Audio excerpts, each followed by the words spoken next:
Okay, welcome back to the show. Yeah, I would say so. Good. It seems you've moved even farther to the left since we last spoke. You're a return guest.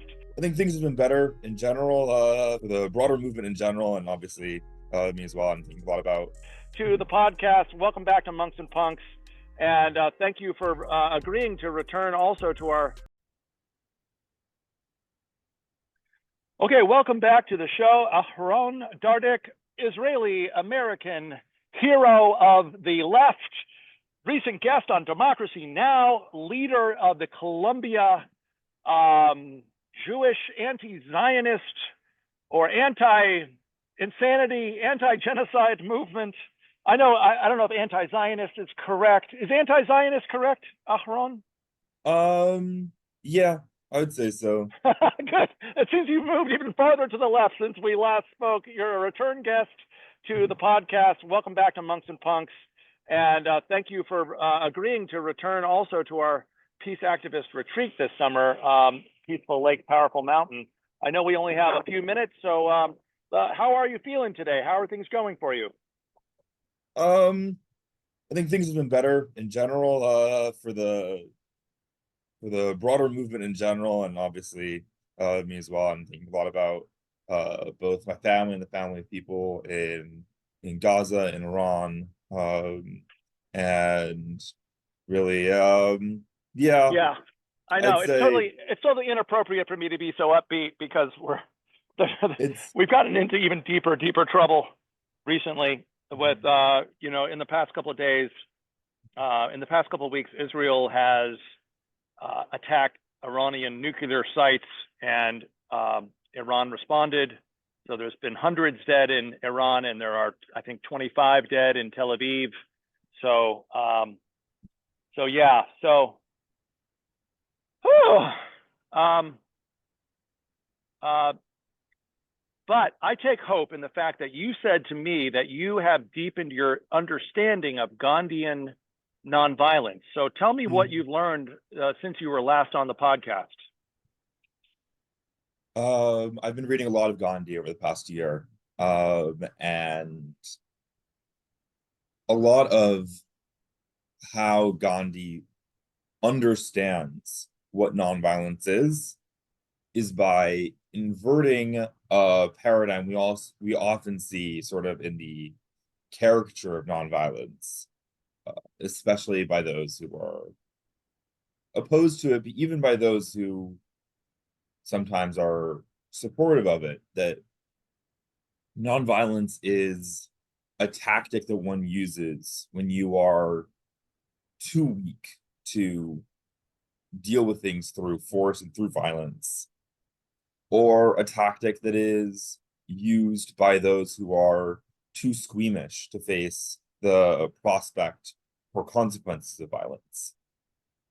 And that one of the things that Gandhi emphasizes over and over is this could not be further from the case, and that he has a very developed understanding of what strength is that is very rooted in discipline, and that one of the key innovations of nonviolence, one of the key discoveries of nonviolence, is that while it is true that much of political change comes about through suffering, that suffering need not be inflicted on your opponent. It can be accepted upon yourself. And that requires a level of strength, it requires a level of resolve that is far, far greater than the sort of explosive force of violence. That being able to control that, being able to accept that, requires a level of really, really deep strength that needs to be cultivated, not just on a physical level, but also on a spiritual level. Right. That is what's powerful. That I totally agree with you. Like about 20 years ago, when I first discovered Gandhian nonviolence through the writings of Father John Deere and the writings of Mahatma Gandhi, I was like, oh, all the stereotypes that I thought I knew what nonviolence was, but I knew stereotypes from Western society that really didn't have anything to do with what Gandhi actually wrote. So I completely agree with you that it is a position that is not based in weakness, not based in passivity, not based in squeamishness, but based in really like a zest for confrontation. Gandhi had a zest for struggle, a zest for confrontation and confronting evil fearlessly through spiritual discipline, through prayer and meditation and fasting, and then suffering in the eyes of the opponent. So bringing it back to Gaza, the genocide in Gaza, the problems of the United States government supporting the Netanyahu government. Do you feel that we've got enough eyes on Gaza? Do we have enough witnessing of the suffering in Gaza so that the Gandhian formula of witnessing suffering and then converting the oppressor through emotional empathy, do we have enough knowledge of what's even happening in Gaza these days? I'm not sure I'm not sure how much the Gandhian formula can really apply to Gaza, not because of whether there are eyes or not eyes, but because a lot of it is predicated not on sort of emotional appeals that convert the oppressor, but rather emotional appeals that wake up the oppressed. And wake up the oppressed. Yeah, and that Gandhi was working in an Indian context where the system of British occupation was not one where there were many, many British people occupying the British army, the British positions in government that were oppressing Indians, but rather Indians who had bought in to the idea that the British system was one that you should be participating in. And so it was a system of exploitation by the British using Indian people to oppress other Indian people.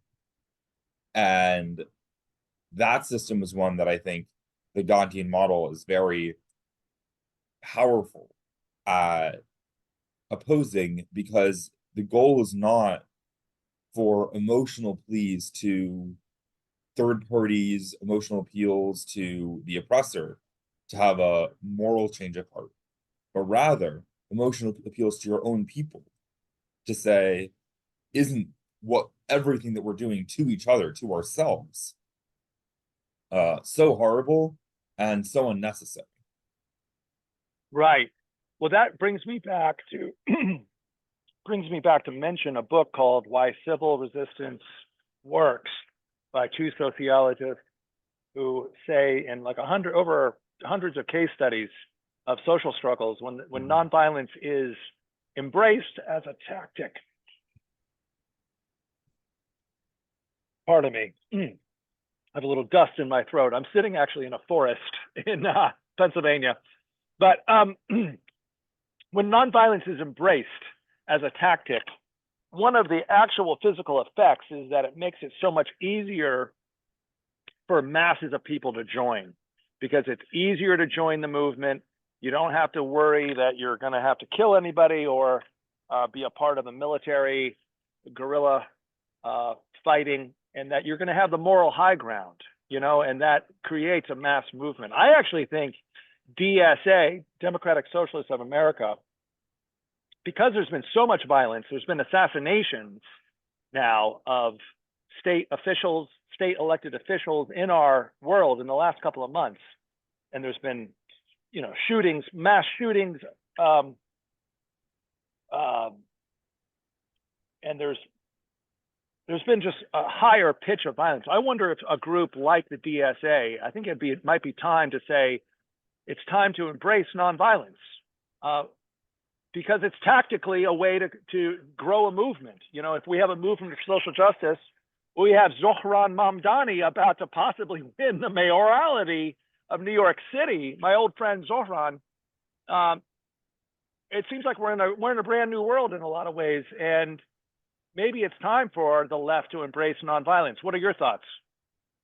My understanding was the DSA already has. Maybe you correct me if I'm wrong.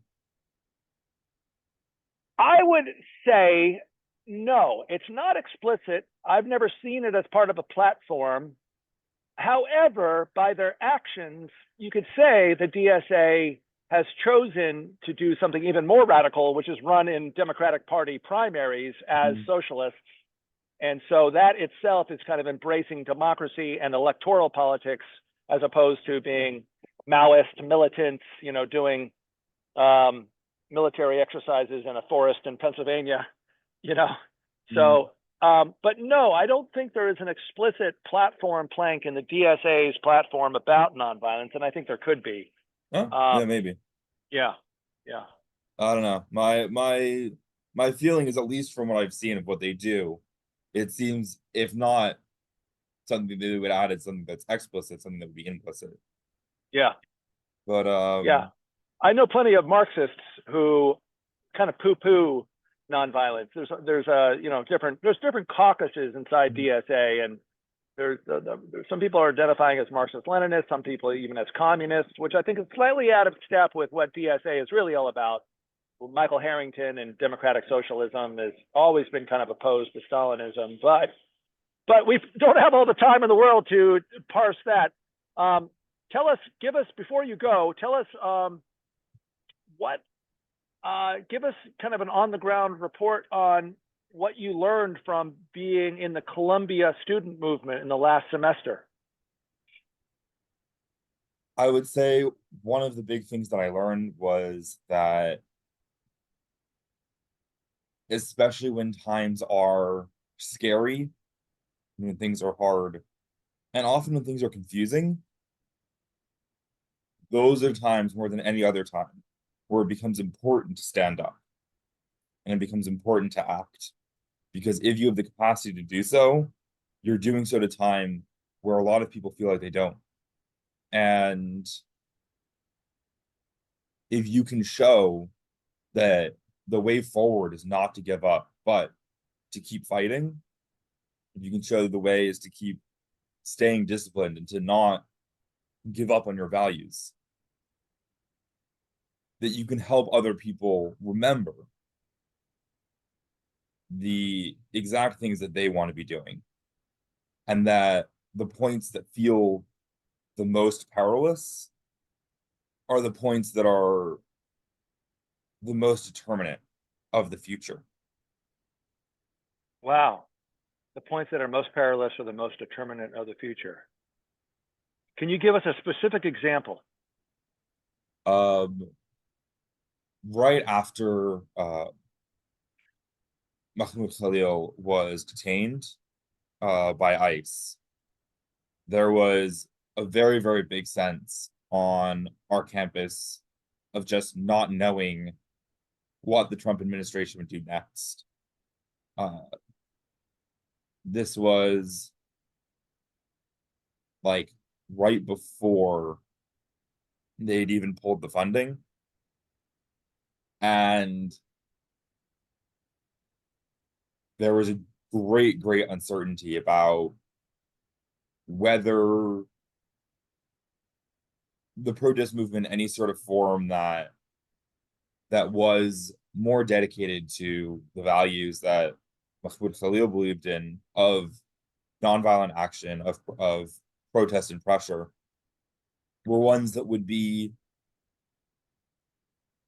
viable to continue being used by the protest movement.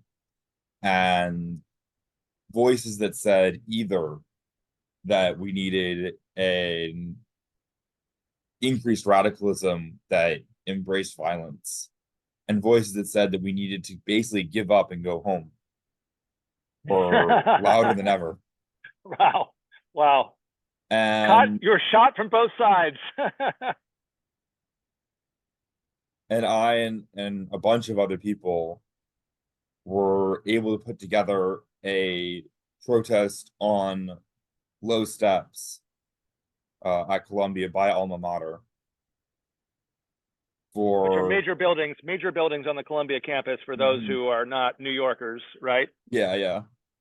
And we brought together the biggest protest of Jews on our campus this year that wasn't on October 7th, called Jews Hate ICE, calling for both a ceasefire in Gaza and a return of Mahmoud Khalil to our campus, and to New York, and also that ICE should not be allowed on our campus without a warrant, that Columbia should be a sanctuary campus as it promised that it would be in 2020.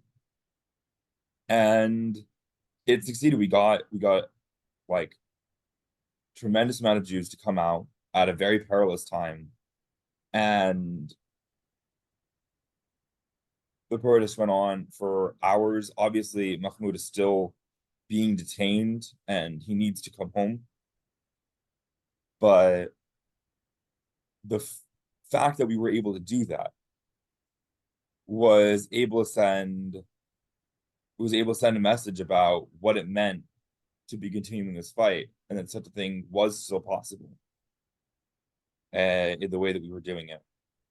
And that provided us with the hope, with the infrastructure to eventually take actions later on, like chaining ourselves to the Columbia gates. Right.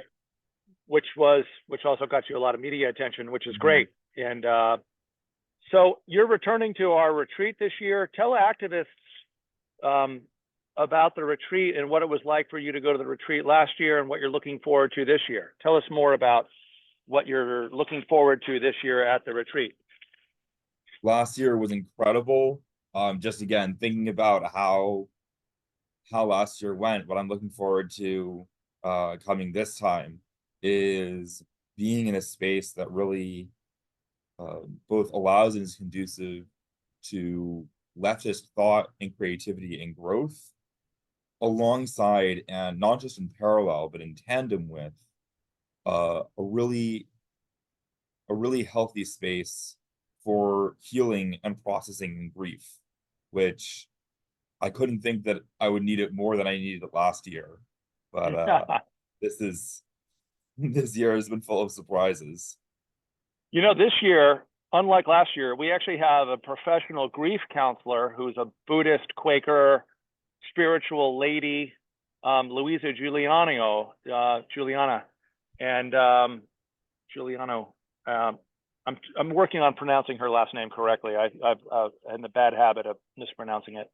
But my friend Louisa has also been a guest on the podcast, and she's also a grief counselor, and she's going to take really good care of you. And I'm so happy that you're coming back and that you'll be a speaker, and you'll tell us more about your experiences with Gandhian Nonviolence and being at the vanguard of the struggle, the student protest movement for peace.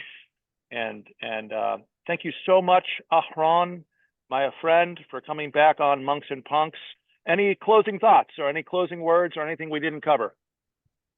I'm excited to come. I'm excited to see you. And I think that despite all of the terrible things that we've seen over the past year, over the past 2 years, even over the past 5 months, that the future of activism has never been brighter, because a lot of what we've seen are the hypocrisies and contradictions within our system become exposed to more and more people. And we're put at a crossroads between rejecting the path that we are currently on and embracing ideas of a better future, embracing ideas that say that every single person, no matter who they are, deserves to be able to be alive and deserves to be taken care of by our collective systems in ways that allow for a basic standard of living, allow for a basic standard of security, and allow for a basic standard of peace between nations and between people.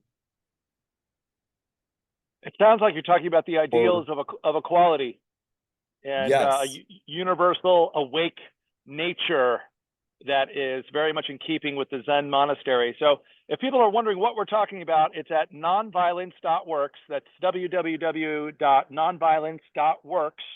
and it's the retreat, Peaceful Lake, and it's July 11th through the 15th, and Aharon will be returning, and I will be hosting it, and there's more information on the website. So I know you got to go, so thank you so much. I will see you soon, my friend. Take care of yourself, and you're doing, you're guided by some seriously high spiritual energy. So just remember, pray and meditate and be guided by the higher power, my friend. Love you. Thank Bye. you, you too. Bye-bye. Bye. Hey folks, just a quick message. Thank you so much for watching this video. Please subscribe. Why? Because we've got content nobody else has. I'm Sander Hicks. I'm an activist, spiritual, political, Quaker, Zen, into nonviolence, into creative construction and carpentry, into investigative journalism, reporting, and winning elections for the progressive Democratic left. So please like and please subscribe. Peace.